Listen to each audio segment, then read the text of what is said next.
After 4 years blockaded by its neighbor, Qatar receives a visit from the Saudi Crown Prince. It was hugs and smiles as MBS touched down in Doha. But why are Saudi and Qatar repairing ties now?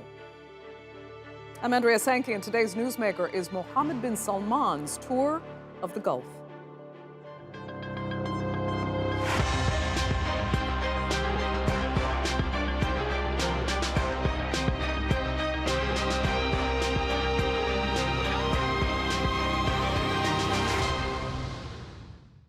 In June of 2017, Saudi Arabia, backed by 3 Arab countries, imposed a devastating blockade on Qatar that shocked the world. But now, Riyadh and Doha are rebuilding their relationship.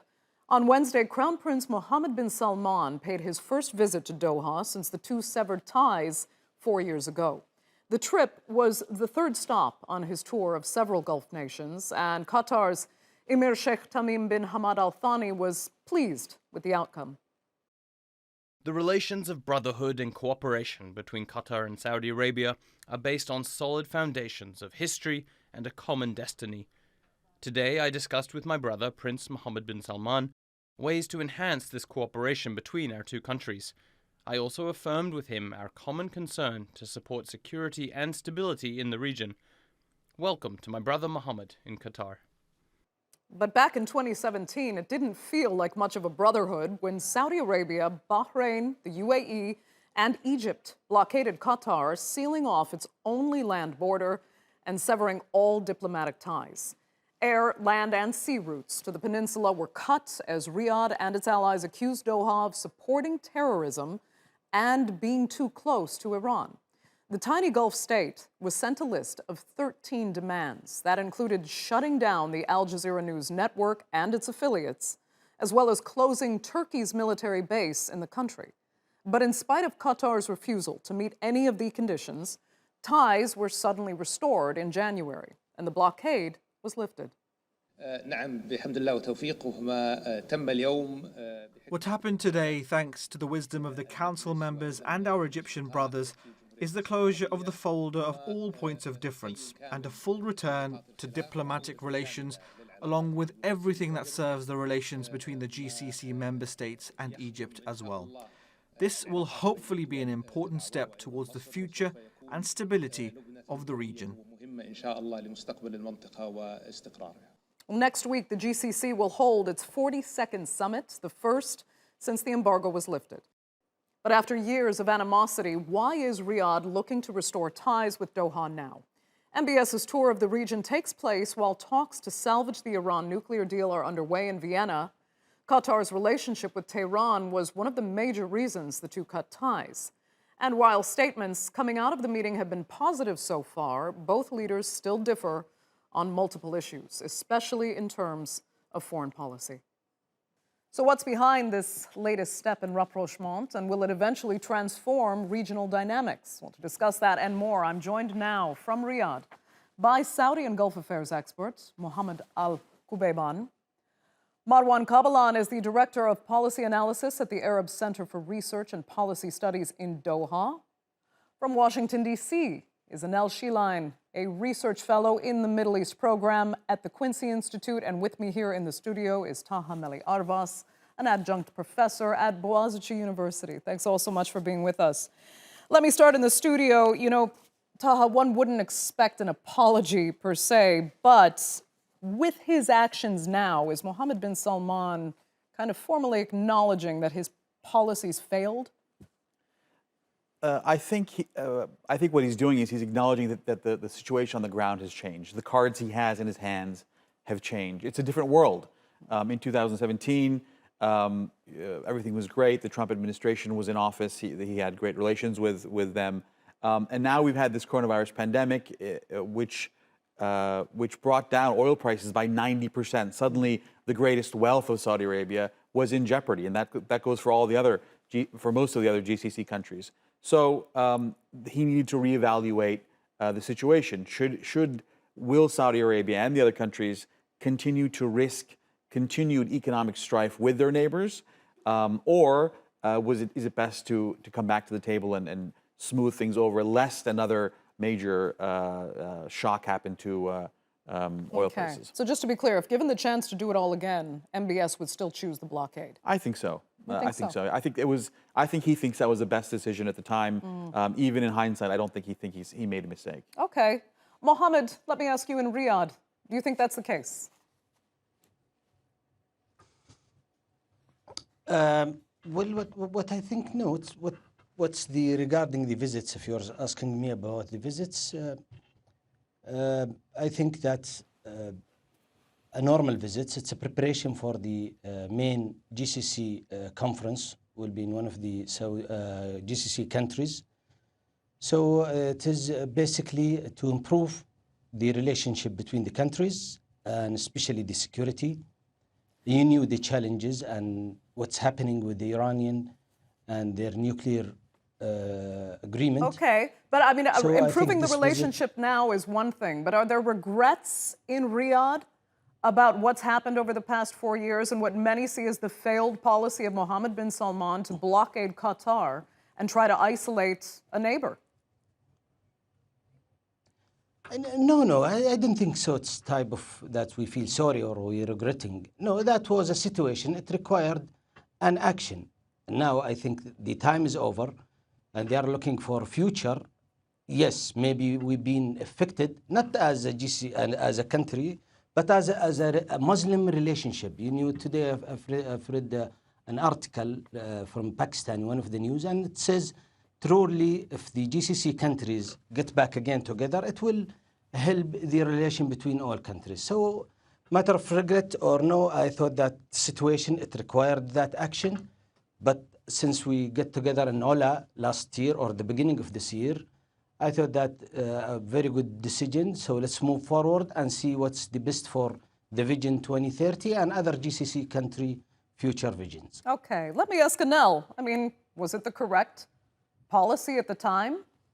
Did it serve its purpose? And yeah, in hindsight, should have been done again. I think it's important to think about the role of the U.S. here. We saw candidate Biden offering a lot of very tough rhetoric. And so as a result, after Biden was elected, this was when we saw Saudi Arabia moving to reconcile with Qatar. We also saw the Saudis releasing several high-profile prisoners like Lujain al-Hahlul. Unfortunately, what we've seen since then is actually more of a return to the status quo, although Biden has not necessarily had the same very chummy relationship that Trump did.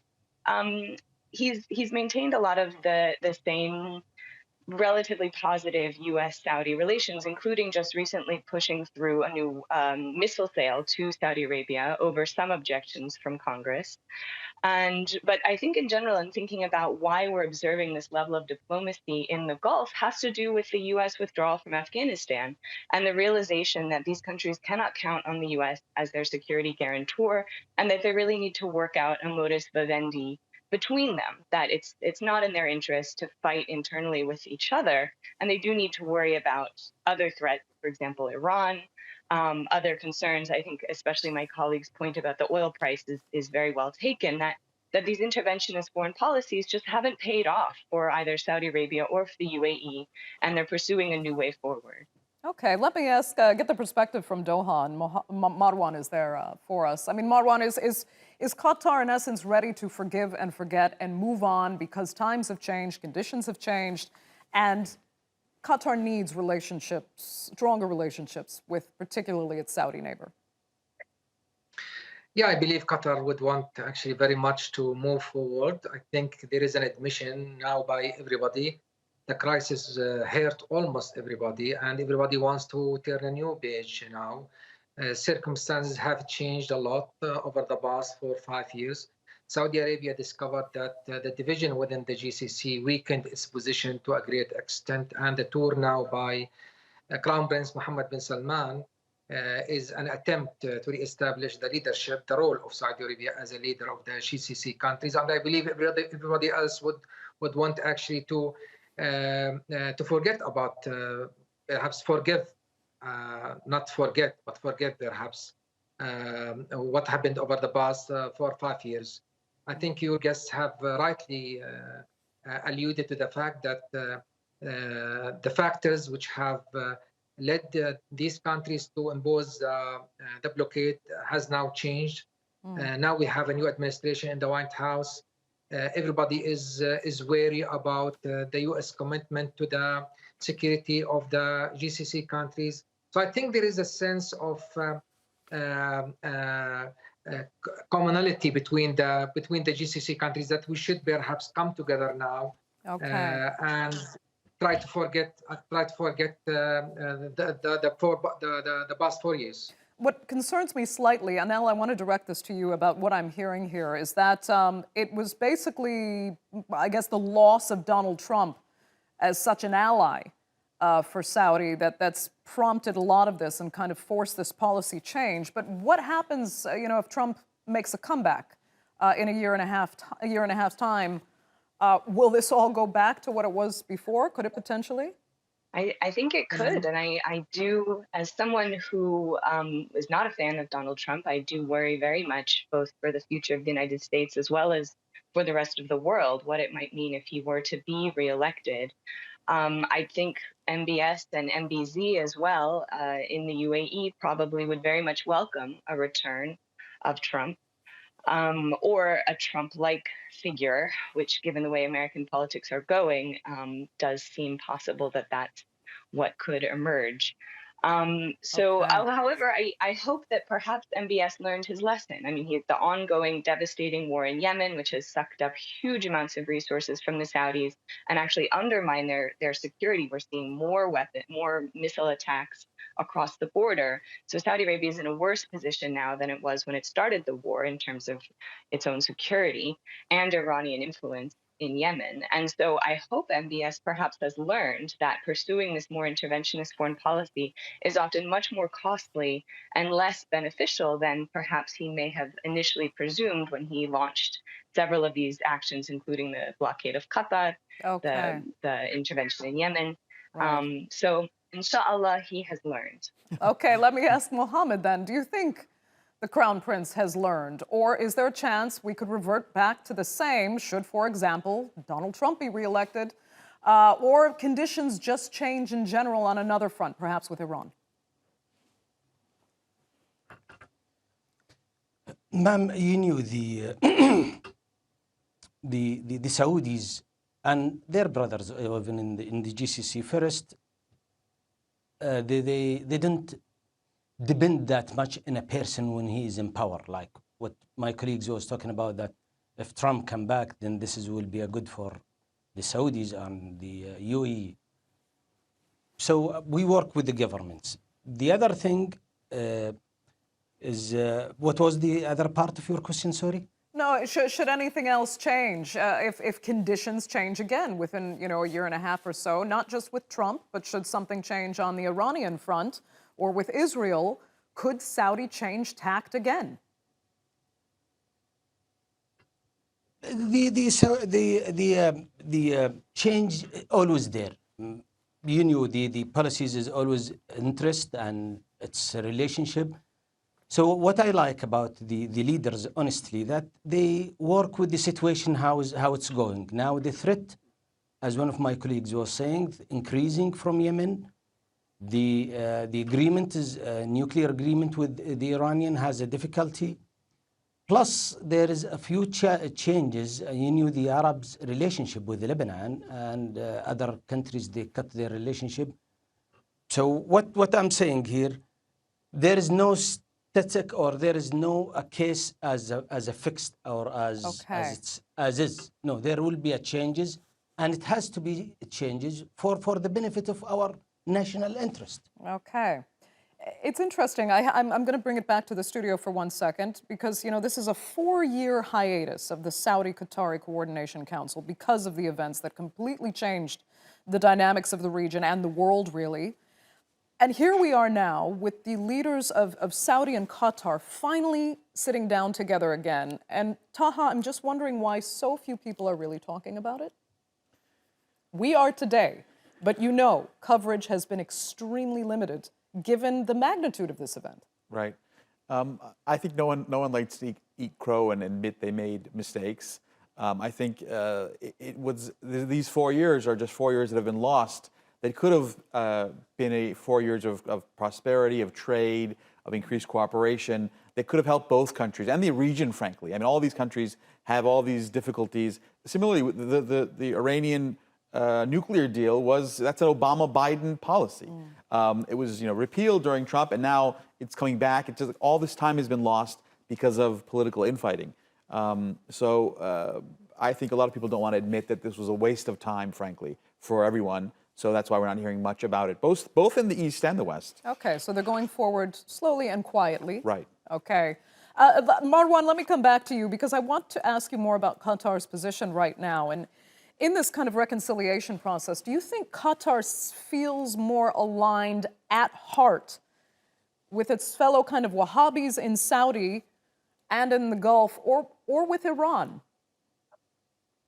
Well, I think the Qataris have always tried to strike a balance between its two big neighbors, Saudi Arabia on the one hand and Iran on the other hand. But of course, Qatar would always lean more towards Saudi Arabia because it's a brotherly country, and the very strong social ties between Saudi and Qatari societies. You have sometimes the same tribe living on the borders between the borders of the two countries. So for Qatar, it's really important, and this is what the Qataris are trying to do. Actually, is try to have even its own neighbors having strong ties. We know that the Qataris have tried to mediate between Saudi Arabia, Iran, between Saudi Arabia, Turkey.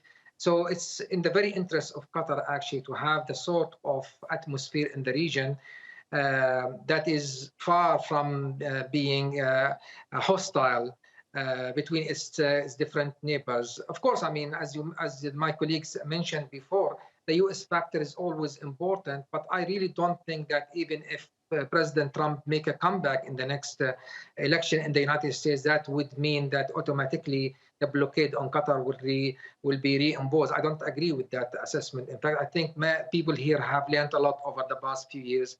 They have wasted 4 years because of this crisis, and I think most of them are focusing now on geoeconomics rather than geopolitics.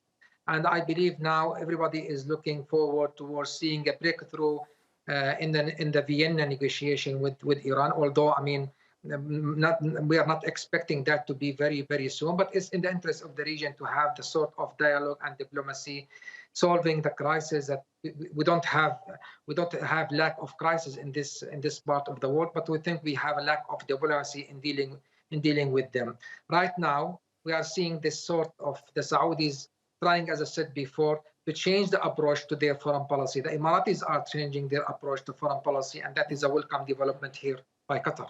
Okay, Annelle, let me ask you, if you wanted to respond to that, go ahead. But I also wanted to ask you where you think then, at this point, the weakest points in regional relations really are. I mean, what could potentially derail this reestablishing of ties and this, positive momentum going forward, particularly for intra-Gulf relations? I think it's important to keep in mind that Saudi Arabia, the UAE, other members of the GCC have also been engaged in very encouraging diplomacy with Iran. And so I think in terms of the weakest point, the spoiler here could be Israel, that Israel is not interested in any sort of modus vivendi of the regional, Iran and its Arab neighbors figuring out how to sort of coexist across the Persian Gulf.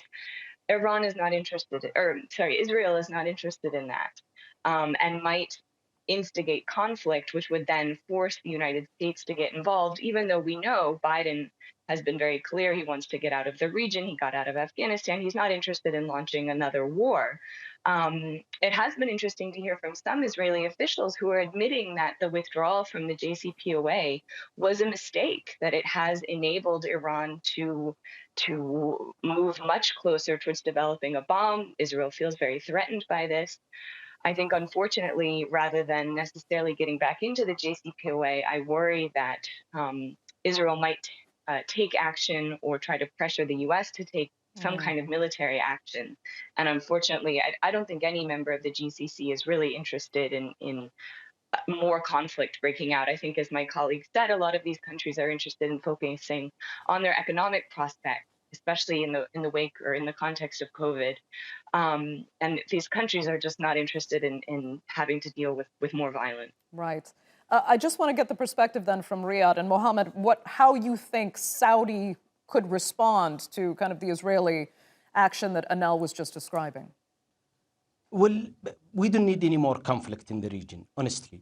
And I thought that the Bahrain and UAE did, to me, a good decision. I see it myself, that they established a relationship with the Israelis. You knew the Palestine case is real struggling. The economic is disaster in Palestine, especially there is too many units stop supporting them. So we don't want any more conflicts. Yes, there is some few exercises in the region. There is some visits in between the UAE and Bahrain and the Israelis. So this will hopefully that will de-escalate the situation. But the other side is we saw it from some Arab neighbors. They're criticizing the GCC countries that they are running toward Israel, and which is, I don't think so, that's the proper way. By the end, we need a stabilization. We knew that, especially the Saudis has the plan, and it's very important to plan that they stop depending on the gas, having varieties of the economics sections. Okay. So we need more stability in the regions. Understood. I hope that I answered the question. Yes, indeed. The way you like. Yeah.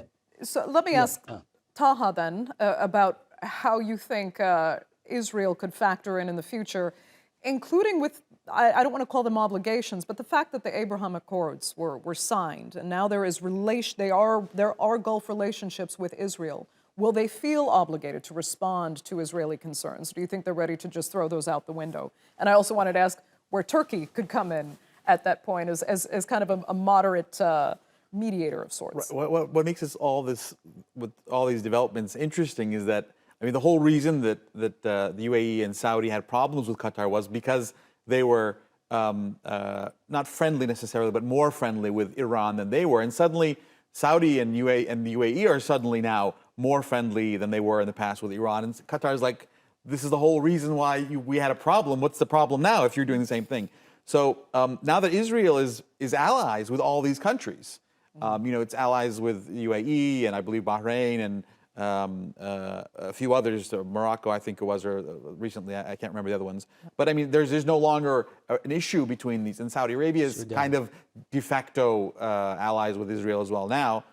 So in that case, Israel is going to say, we have this problem with Iran, or why do you not have the same problems? But the question is really, do they have a problem with Iran? I mean, I've been hearing rhetoric that Iran is going to come up with a nuclear bomb for 25 years, maybe. It's always like, it's going to happen tomorrow, it's going to happen tomorrow.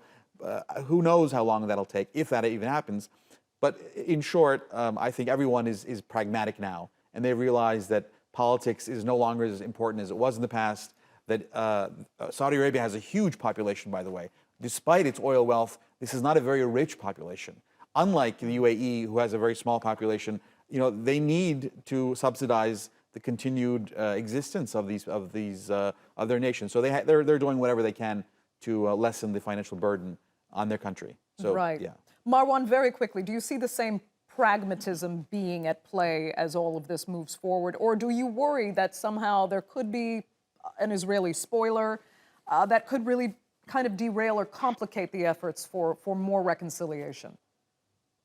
Well, I think the Israelis cannot act independently from the United States concerning the Iranian nuclear program. If you asking about that, the Israelis will have always coordinate with the Americans, because they cannot go it alone against the Iranians unless the United States is supporting them somehow. And I don't see any support by the Biden administration to any Israeli attack against the Iranian nuclear facilities. But on the other hand, when we talk about the GCC country, it's really important to always think that there will always be differences between the GCC countries. We shouldn't be expecting that all differences would disappear overnight. This is, it's very normal that they have differences, and they have to learn how to live with these differences without actually having to block one another when they don't like the policies of one another. These are independent sovereign states, and they will have their own views concerning the regional and international issues. They don't have to agree on everything, and they have to learn to live with that. Okay. So unfortunately, we're out of time for this edition of the Newsmakers. I'd really like to thank all four of my panelists so much for being with us. Fascinating discussion as always. And to our viewers, of course, for tuning in as well. Remember, you can follow us on Twitter at @the_Newsmakers, and be sure to subscribe to our YouTube channel. I'm Andrea Sankey. We'll see you next time.